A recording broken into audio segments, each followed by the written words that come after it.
ભગવાન સ્વામિનારાયણ સહજાનંદ સ્વામી એટલે કે ઘનશ્યામ મહારાજ, ઘણા એને ભગવાન નથી માનતા, એ એમની વિચારસરણી છે. પણ એ સમયમાં એ મનના સંકલ્પો કોઈ પણ ભક્તો આવતા ને એ બધાના સંકલ્પો જાણતા, અને એટલું જ નહીં ને પાછા પૂરા કરતા, અને એને પાછા પૂરા કરીને પણ સમજાવતા કે આવા પરચાઓમાં ફસાવું નહીં.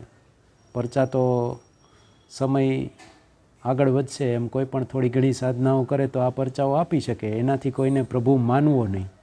તો અત્યારે આપણે જોઈ શકીએ છીએ આજકાલ ઘણું મનની વાત જાણવાનું પણ આગળ વધ્યું છે. તમે અમુક પ્રશ્ન તમને પૂછે ને અમુક ધારવાનું કહે ને પછી તમે મનમાં જે શબ્દ હોય કે પછી જે નામ હોય એ જાણી જાય છે, એટલું તો અત્યારે પણ છે. તો એનાથી કંઈ પ્રભુ નથી બની જવાતું.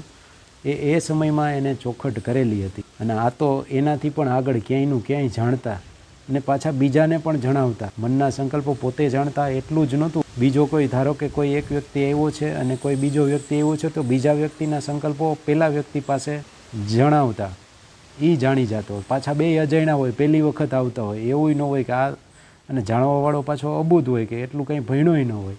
બ્રહ્માનંદ સ્વામી, લાડુદાન ગઢવી એ કંઈ જેવા તેવા તો હતા નહીં, પ્રખર વિદ્વાન હતા, કવિ, ને છતાંય મનના સંકલ્પો પૂર્ણ થયા એટલે એમને ભગવાન માનવા માંડ્યા એવું નહોતું. પણ એમના સંકલ્પો પૂરા થયા પછી મનની જે સંકલ્પો બંધ થઈ ગયા ને, એમને દંડવત કરતા, મન એકદમ શાંત થઈ ગયું ને, એટલા માટે એમને પ્રભુ માનતા હતા.